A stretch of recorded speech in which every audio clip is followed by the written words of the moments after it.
We are Cindy and Eddie. And this is Squeeze the Day.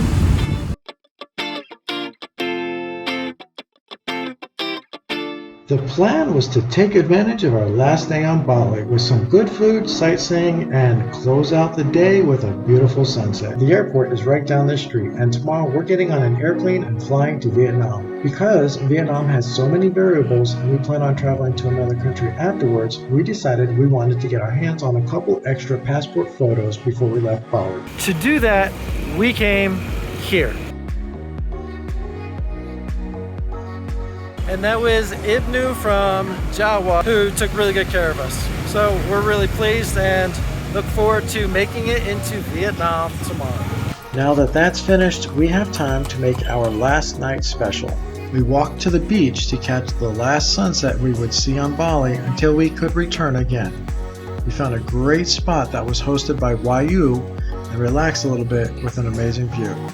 At this point, we thought everything was copacetic for our journey into Vietnam. Little did we know that our upcoming travel day was going to be the worst travel day ever.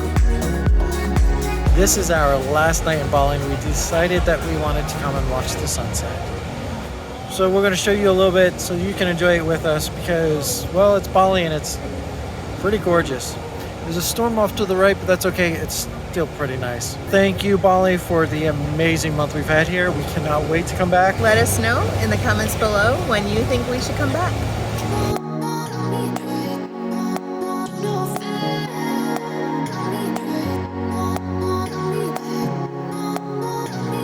Hi everyone, welcome back to another Squeeze the Day adventure. Today we are on our way to Vietnam from Bali.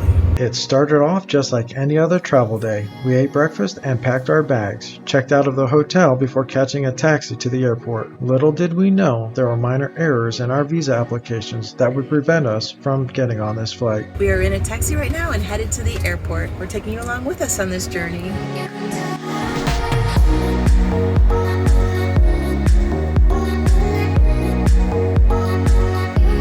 We made it through the first step of getting to Vietnam, and that is getting into the airport. It's very busy here. A lot of people are leaving. A lot of people are coming. So the first thing they did was scan all of our luggage before we could even check in. So now we've made it through that and we're at the check-in counter.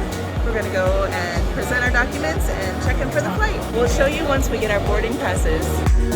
And this is where our troubles began. Apparently they added an S to the name for Eddie on the visa, and it says, instead of Edward, it says Edwards, which we just found out when we went to check in. So apparently this is a problem that's happened before. What happened is apparently on the visa request to Vietnam, even though we went through the government site, they typed it out wrong. So it's got an extra letter in my name for some reason. We're currently trying to get online to the website to go there and make the corrections. And have them get it faxed or something to us, hopefully, because this is last minute. Yeah. Usually these, like, we processed this a week ago so that we would have it in our hands in time to take this flight. So this is a little bit scary at the moment. Yeah. Would you say? Very scary. We may not make this flight. And the flight leaves in 3 hours. Oh my. And we're hoping someone's going to help us with this, but we don't know what we're doing. Yeah, the people here at the counter, they don't really know how to help us out, so they're not really doing anything for us. They had us step aside. Lesson is, make sure you check your information before you get on the flight to Vietnam. Always check. But wait, there's more. We talked to the visa on arrival, the visa people here in Bali. They said that there's nothing really they can do to help us out. Communicating between here and Vietnam it's not in their job description. The only thing we can do is get a hold of the people that did our visa to get into Vietnam. If we stay here past the date of our visa here in Bali, we'll have to pay a fee when we leave. It's 1 million rupiah per person per day. We just found out is delayed a little bit, so we have a little bit more time, but it's not helping our situation. If we can get a hold of the Vietnam people to get the visa corrected, we can get on this flight. We've got to move. We can't be sitting around, so we're going to go work on this now. We came back to the hotel because we're using their assistance to get approval to get to Vietnam. Essentially what we have to do is either get a hold of Vietnam visa applications, which since it's Saturday isn't happening, or wait 2 days and violate their agreement here. It's 4 million rupiah. What we found out is that in order for us to get a sponsor to get into Vietnam, they would charge us $350 per person for sponsorship. We're a bunch of travelers. We don't have $350 per person. And if we wait 2 days for the Vietnamese government to open back up on Monday and get our visa reapproved with the correct information, we lose out on 2 days in Vietnam, but we don't pay $350. So what we're gonna do is we're gonna spend some unknown amount of money to try to get to Malaysia or another country that will approve our visa on arrival on a minute. Just get us out of Bali so we don't violate the terms, so we're not paying $420 for 2 days. We're gonna try and get on a flight. Malaysia is open and they don't have visa requirements. Even though this might look like a really good list of flights departing Bali, it's actually kind of limited. Not only do we need a visa for most of the countries listed here, those visas take days to process, unless it's a visa on arrival, but there aren't many of those. Most of the countries that don't require a visa are not budget-friendly countries. The other part of the problem is that we are running out of time really quickly. The end of the day is coming up, and with the exception of a couple of flights, most of them have left. So what you see isn't exactly what we get. Alright, so this has been the most hectic day we've had in quite a while. And for me, I feel like we've been exhausting every possible option that we could think of. We've thought of buying tickets to either Singapore or Kuala Lumpur or someplace where we don't have to have a visa, staying there and then processing the rest of a new visa before we leave there and go to Vietnam. We've also thought about just staying put here, paying the fee that we would have to pay until we would get the visa in hand and be able to leave to go to Vietnam. That would be not including a hotel room, not including like all the other things that go along with staying put. It's not like there's other things involved. The other thing is working with a visa company, trying to get a sponsor to write a letter for us so that they can process it for us as a visa on arrival. A lot of people do it that way.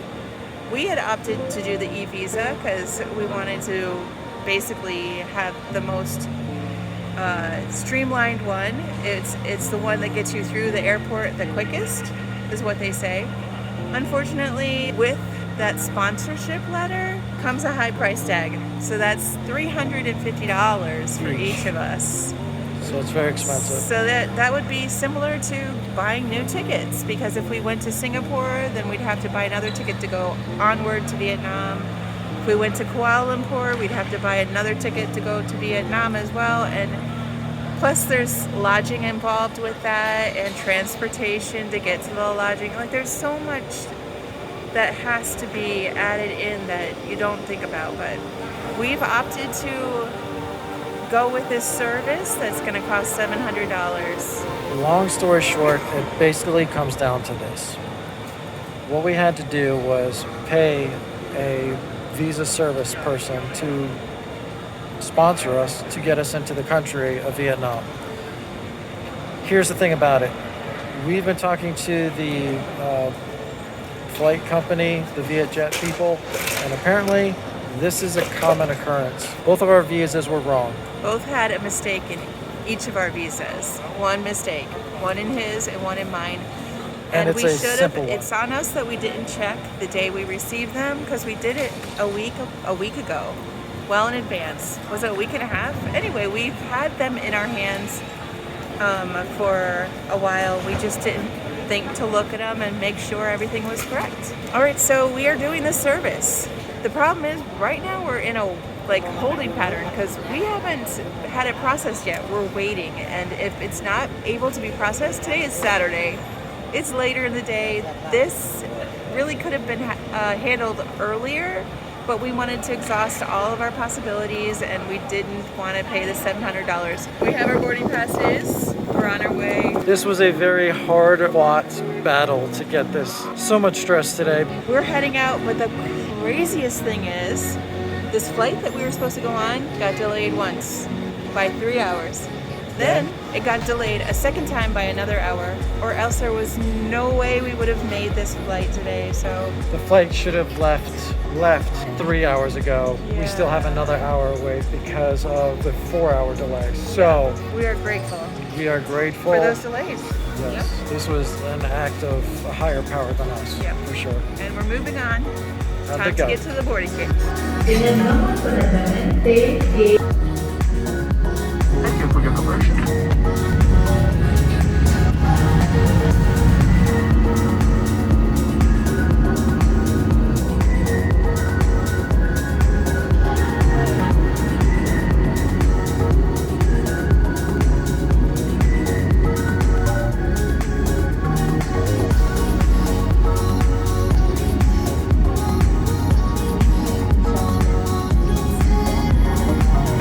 We have arrived. We made it through immigration because we had somebody that was actually there to walk us through. It was the fastest we've ever gone through any immigration. So it might be worth looking into possibly doing that in the future if you want ease of access. That being said, we are just so happy to finally be in Vietnam. If you've made it this far, thank you so much for watching. We appreciate each and every one of you. If you like this video, make sure you hit that like button.